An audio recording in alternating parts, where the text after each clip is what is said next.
if you don't think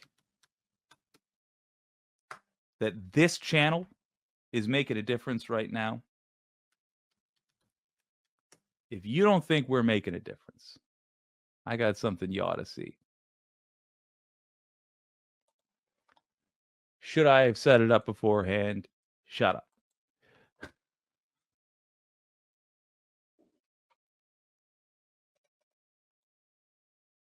Nick, thank you, but do not help me with this.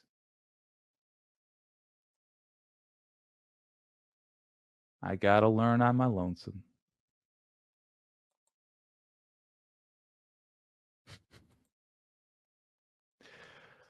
So if you do not think that that'll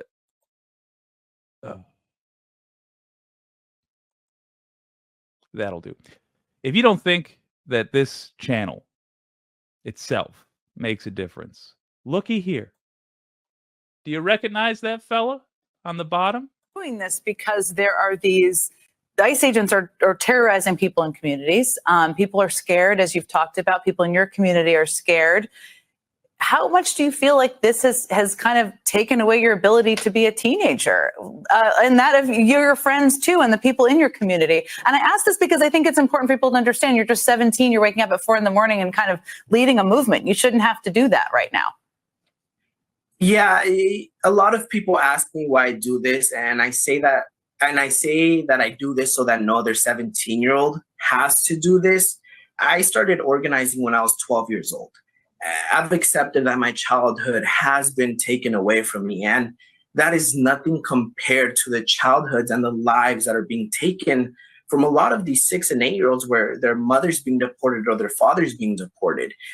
And so in a lot of ways, it sucks that I don't get to have my first as a dumb teenager, but I go to sleep every night and get the very limited sleep so that no other 17-year-old has to do this. But you're doing this because there are these... My boy.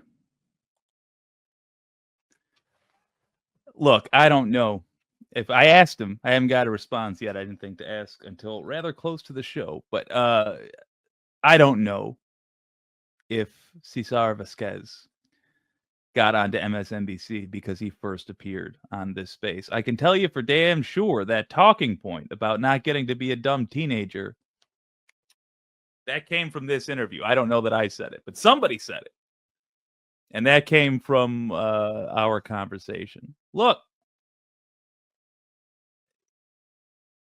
I don't know that I can truly be happy that a 17-year-old has to protect his mom from the consequences of our inaction. I really don't know that I can celebrate that, but I can point out that this community we're in is influential. It's extremely influential. We are the show that the showmakers watch. This space is where the real ones hang out. This space is where you come when you have a deep understanding of how the world works, of how U.S. and world politics function, and the people who come here and see you, not just us, but you, they take note of what is being said, of what I'm saying, and of what you are saying. There may well have been an MSNBC producer in the chat, not chatting, but reading.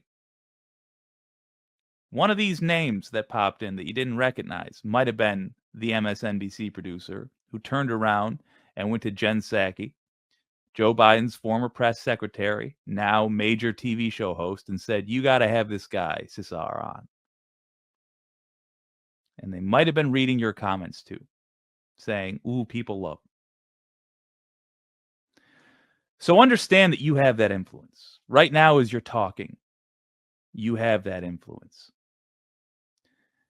And you need to start communicating to the people who only sort of understand, who only sort of follow this stuff. You need to start communicating to them the manner in which justice will be sought for the current administration's actions.